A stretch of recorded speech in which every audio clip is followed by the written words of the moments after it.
I need to assess whether you are suitable to be our guide, he said. One day, a man named Michael, the director from our headquarters, came to inspect my branch office.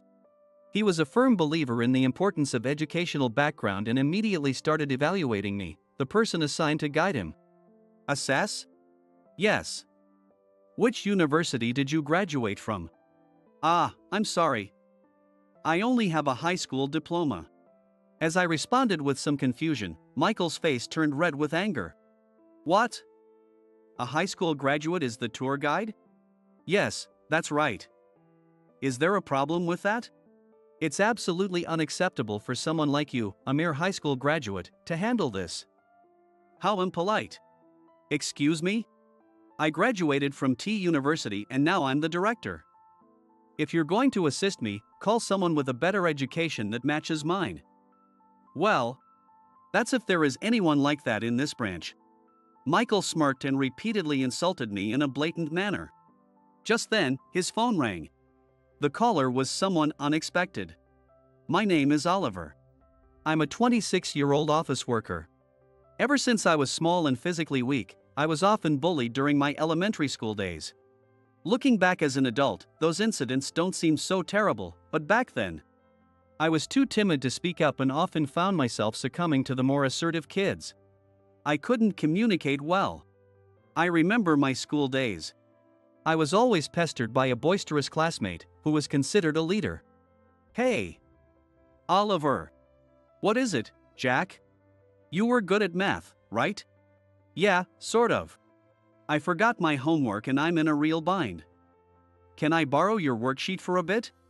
But last time you didn't return it after borrowing. Really? Well, never mind that. I'll copy it and return it on time this time, promise. Come on, help me out. But... Arg. Stop being so annoying. I'm just asking to look at it. Intimidated by his anger, I eventually handed over the worksheet. Alright, make sure to return it by third period math. Yeah, sure thing. Thanks a bunch. As soon as he got the worksheet, he returned to his seat with a grin, spouting smooth talk. I would always watch his back with resentment.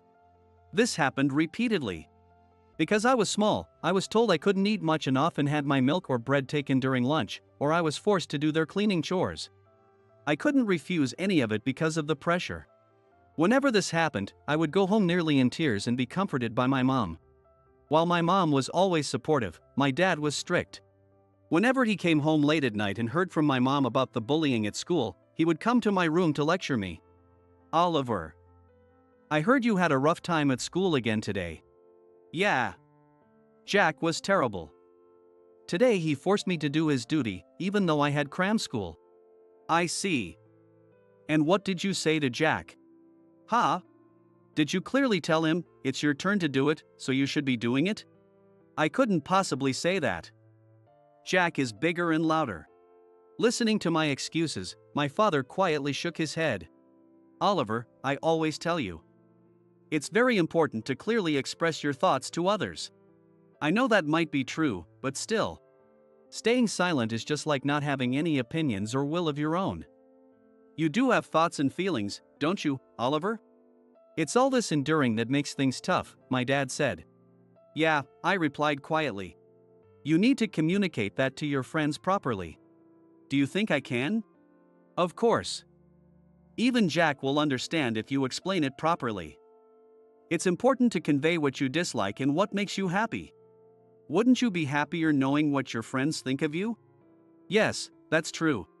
Don't worry. You can do it. Repeatedly receiving this advice from my dad, I gradually became able to clearly express my feelings to those around me. Despite my initial reluctance. Eventually, Jack began to understand when I spoke up clearly, and by the time we graduated from elementary school, we had developed a good friendship. Not only with Jack, but I think my communication with all my classmates improved. Looking back, if I didn't speak up, people wouldn't know what I was thinking, and they would assume I would take on any request, branding me as the nice guy who couldn't say no. I realized I had just been retreating into my shell, playing the victim without expressing my own opinions. And I was able to squarely face and improve on my issues. All thanks to my father's teachings. Then, through middle and high school, I made many friends, and unlike my elementary school days, I became someone who could clearly express his own opinions, and I noticed a significant change in how my peers viewed me. I was entrusted with roles like class representative, student council member, and festival committee member. I could talk to anyone without hesitation, and my straightforward attitude earned me respect and trust from both teachers and classmates alike. While most of my classmates aimed for college, I chose to work right away. I knew what I wanted to do and wanted to gain experience as soon as possible. I joined a mid-sized trading company dealing with electronic components. They had major manufacturers as clients. From components for household appliances to parts for factory machinery, the company handled a wide range of products and was quite large. This company, led by President Anderson, who also had only a high school diploma, didn't judge people based on their educational background but valued each employee's motivation and attitude towards work, making it a great company to work for. Thus, I was assigned to a branch near the capital and started my job with great enthusiasm from day one. As a newbie, I willingly took on tedious tasks and miscellaneous duties from other departments, learning various jobs on my own and refining my processes once I mastered them. Looking back, the work was tough, but the joy of learning overshadowed the hardship.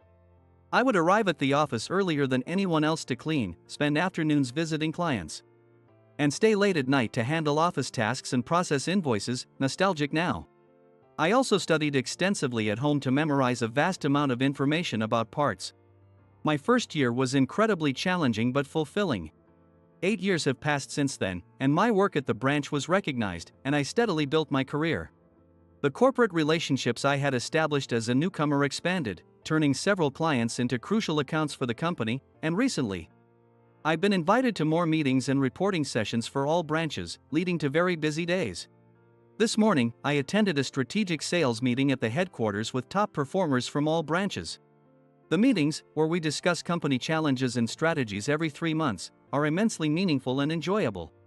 And I always look forward to them. I bring back good practices and improvement suggestions from various branches to my branch to enhance our work. In the evening, after the meeting ended and I returned to the branch, I heard an unbelievable story from a colleague who had attended the meeting with me. "Man, today's meeting was pretty interesting, wasn't it?" "Yeah. Do you think we could host a golf tournament and secure several sponsorship deals like they talked about? Maybe we should pitch the idea to our manager, David. I need to practice my golf skills, though. But man, the attitude of the people from headquarters today really pissed me off." "Really?" I was surprised. I hadn't noticed any such attitudes from the headquarters staff. According to my colleague, they consistently looked down on the branch office employees. Didn't you notice? Even today, while you and the others from the branches were presenting your results, they were leaning back and snickering. Now that you mention it. But why? Did I say something weird? No, it's not about what you said. They look down on all branch employees. What? Why? Well, you know how there are many high school graduates at the branches? It seems they don't really value our work, thinking it's lower level just because of where we come from. That's ridiculous. I heard this from a former supervisor who transferred to headquarters last year. In meetings, they just scoff, but if you're at headquarters, you can't help but hear all the derogatory comments about branch employees. Seriously? When they talk about us, they just dismiss them as incompetent and make fun of us. Sometimes, they even deliberately postpone answering inquiries from the branches, even when they could respond immediately. It's really causing problems for our work, my colleague explained. What? Even that time? Hearing this, I felt indignant. It wasn't the first or second time I found myself worrying, why is this taking so long, while coordinating work with headquarters? Apparently, there's a pervasive belief at headquarters that they are the elite and superior, leading them to look down on branch employees. This attitude is reinforced because many branch employees have only high school diplomas and there are more people working shorter hours, which leads them to mistakenly think they're just taking it easy. Hearing this, I decided I needed to clear up this misunderstanding with the headquarters staff.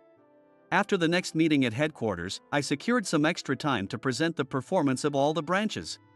Initially, when I approached Bradley, the sales director at headquarters, he was reluctant, saying, "It's a waste of time. However, after repeatedly arguing that ignoring the disdain for branches was detrimental to the company, he agreed to give me the time. On the day of the meeting, the headquarters staff showed up with clearly unhappy faces.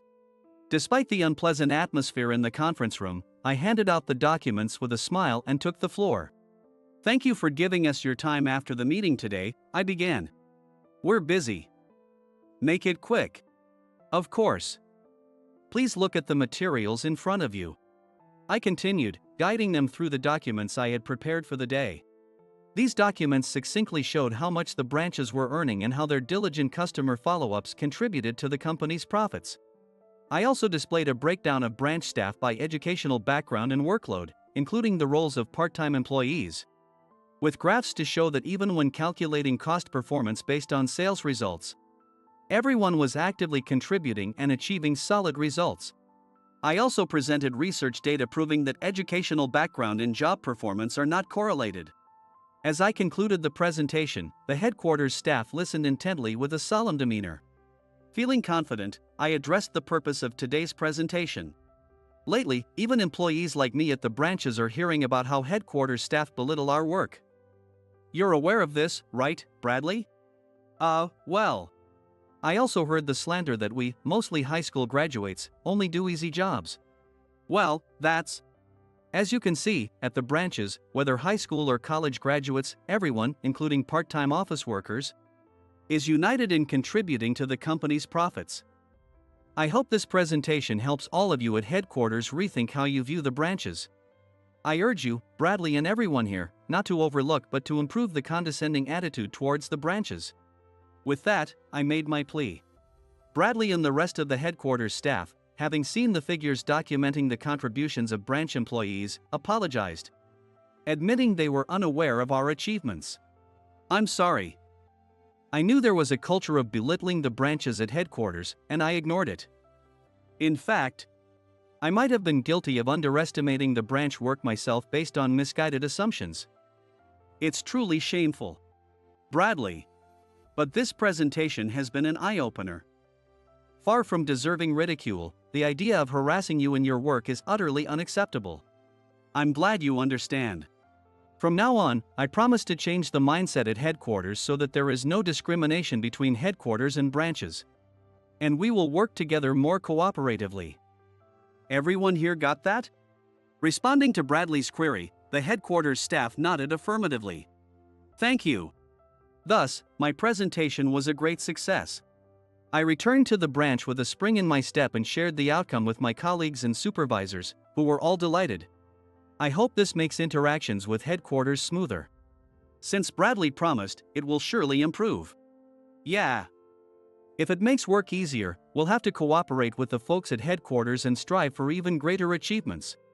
Though it's strange we had to assert ourselves just to be recognized. Yeah. I've been bothered by that too. But it seems it will be improved, so let's accept it as a positive change.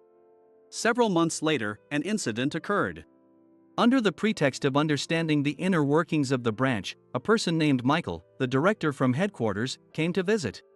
In his mid-50s with a robust build, his attitude was astonishingly arrogant. And the employees he spoke with were all universally stunned and bewildered. According to my supervisor, this Michael was the person who had fostered the culture of looking down on branch staff. And now, I was assigned to be his guide. As I began showing him around the departments, Michael, who had been sizing me up, asked about my educational background. So you're guiding, huh? I need to assess whether you are suitable to be our guide, he said. Assess? Yes.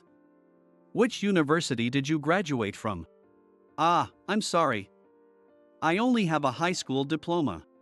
What? A high school graduate is the guide. Yes, that's correct. Is there a problem with that?